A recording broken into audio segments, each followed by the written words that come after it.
That we have the prosciutto with the marinated vegetables, the burrata with tomatoes.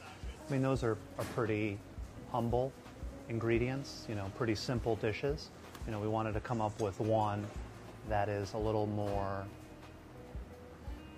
I guess, luxurious. This is the finished terrine. The inspiration comes from, the desire to put forth a dish that is rich and decadent, while still remaining, within the world of, Italian cuisine. So you have the sweetbread, foie gras, and then a confit of rabbit leg, all kind of shingled in together.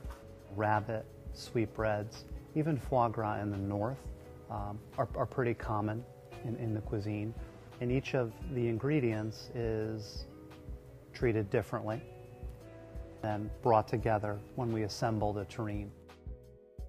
The rabbit legs are treated like a traditional duck confit, where they're cured in salt with garlic, thyme, bay leaf, and peppercorn, and then cooked in duck fat. The sweetbreads are braised in chicken stock with vegetables and herbs until they're cooked through. And then we soak the foie gras in milk. It then gets seasoned with salt and then poached in duck fat. It's not like a terrine where you're putting raw ingredients in a terrine and then cooking it off. Everything is cooked, assembled warm, pressed. It's a little bit of sea salt.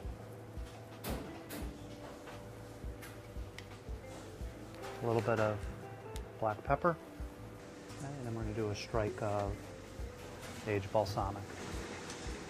This rabbit terrine require a lot of skill and craftsmanship and to execute something that's very, very special.